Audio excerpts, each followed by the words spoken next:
स्वागत है दोस्तों डॉक्टर अनंत काबरा के यूट्यूब चैनल मेरी कलम मेरा दृष्टिकोण में।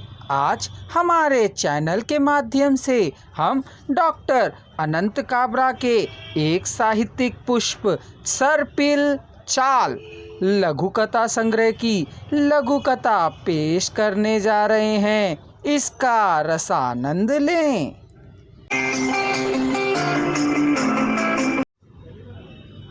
प्रश्न और उत्तर।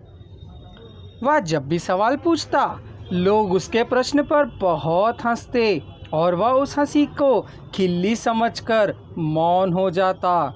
हद तो तब हो जाती जब शिक्षक महोदय भी बच्चों की हंसी में शामिल हो जाते और उनके राग में अपना राग मिलाकर जोर से ठहाके लगाते। इस तरह वह हीन भावना का शिकार हो गया, कक्षा में गुमसुम रहने लगा। आखिर एक दिन यह बात उस विद्यालय के प्रधानाध्यापक को पता चली और वे कक्षा में वास्तविकता जानने की कोशिश में पहुंचे। चूँकि बात सही थी इसलिए उसे पकड़ने में उन्हें देर न लगी। उन्होंने उसी शिक्षक के सामने बच्चे को कहा, बच्चों, मन में किसी भी प्रकार की शंका उठे या जिज्ञासा कुलांचे मारने लगे, उसका तत्क्षण समाधान कर लेना चाहिए। जो इस बात से परहेज करे या मेरी हंसी उड़ाई जाएगी, यह सोच अगर कोई खामोश और मौन रहता है तो वह संपूर्ण जीवन बेवकूफ़ी बना रहेगा और अपनी जगहंसाई कराता रहेगा। अतः औरों की परवाह किए बिना अपने मन के भीतर के प्रश्नों का समाधान कर लेना चाहिए। अगर किसी भी उस प्रश्न का जवाब किसी से ना मिले, मुझसे आकर ज़रूर पूछ लें, मैं कोशिश करूँगा। हाँ हाँ मास्टर जी कहकर वह उचकने लगा और सारी कक्षा के विद्यार्थी खामोश थे उस शिक्षा के लिए।